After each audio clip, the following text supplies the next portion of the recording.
Bismillahirrahmanirrahim. Assalamualaikum warahmatullahi wabarakatuh. Alhamdulillah nahmaduhu wa nasta'inu wa nastaghfiruh wa na'udzu billahi min syururi anfusina wa min sayyiati a'malina. May yahdihillahu fala mudhillalah wa may yudlil fala hadiyalah. Asyhadu an la ilaha illallah wa asyhadu anna Muhammadan abduhu wa rasuluh la nabiyya ba'dah. Puji syukur kehadirat Allah Subhanahu wa taala. Karena Allah memberikan kenikmatan kepada kita, karunia kepada kita, sehingga kita bisa menjalani ibadah pada Ramadan ini dengan keadaan sehat walafiat. Shalawat serta salam senantiasa tercurahkan kepada akhirul anbiya Muhammad sallallahu alaihi wasallam yang telah membawa kita minad dzulumati ilan nur. Muslimin, muslimat rahimakumullah. Di bulan Ramadan ini kita punya banyak kesempatan untuk beramal soleh sebanyak-banyaknya. Sekian banyak amal soleh yang dianjurkan oleh Allah. Ada banyak yang bisa kita kerjakan setiap hari. Salah satunya sholat taraweh, kemudian tadarus di masjid, perbanyak sedekah, dan kemudian iktikaf di masjid. Namun ada satu yang bisa kita kerjakan dengan amat sangat mudah, dan setiap orang saya yakin ini mampu bisa dikerjakan setiap hari dan setiap saat. Dan dahsyatnya luar biasa, yaitu adalah tuntunan untuk membaca istighfar di setiap saat dan setiap waktu. Mengapa istighfar bagian dari anjuran amal soleh yang harus kita kerjakan, yang harus kita tanamkan dalam diri kita?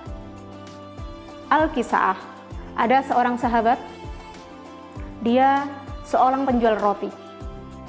Dalam setiap harinya, kalimat istighfar tidak pernah putus dari mulutnya. Selalu tertanam dalam hati dan dalam lisannya. Kemudian, Al-Kisah lagi, ada seorang Imam Ahmad yang 4. Beliau kemudian secara tiba-tiba, dalam hatinya dia merasa pingin amat sangat, ya kan, ingin pergi ke Syam. Padahal rumahnya di Baghdad. Baghdad ke Syam adalah jarak tempuh yang sangat panjang dan jauh. Kemudian ketika Imam Ahmad juga tidak tahu alasan dalam hatinya yang sangat kuat untuk pergi ke Syam, dia sampai di sebuah masjid pada waktu zuhur. Kemudian setelah selesai sholat zuhur, beliau menunggu sambil berzikir sampai waktu asar masuk. Hingga selesai sholat asar kemudian beliau bertanya-tanya dalam hatinya, hendak kemana dia mau pergi? Karena sesungguhnya niat beliau pergi ke Syam, dia tidak ada niat, tidak tahu alasan yang kuat mengapa tiba-tiba dia dituntun oleh Allah untuk pergi ke Syam. Setelah itu, ketika beliau istirahat di masjid untuk melepaskan lelah, petugas masjid datang menghampiri beliau. Dia diusir karena petugas masjid menganggap tidak boleh beristirahat atau tidur di masjid. Sampai kemudian Imam Ahmad keluar dari masjid, ada di emperan masjid, beliau beristirahat sampai menunggu waktu maghrib dan isya.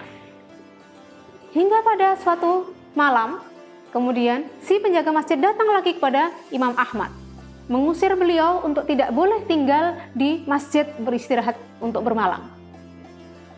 Padahal Imam Ahmad telah mengatakan kalau dia seorang musafir dan dia butuh tempat untuk beristirahat. Pada saat Imam Ahmad diusir oleh penjaga masjid, maka datang si penjual roti yang tadi saya sampaikan. Wahai Syekh, silahkan istirahat di tempat atau di toko saya, tidak jauh dari masjid ini. Kemudian Imam Ahmad mengikuti si tukang roti tersebut pergi ke kedai tokonya. Si penjual roti mengatakan, silahkan istirahat di tempat, ada di belakang tempat istirahat yang nyaman.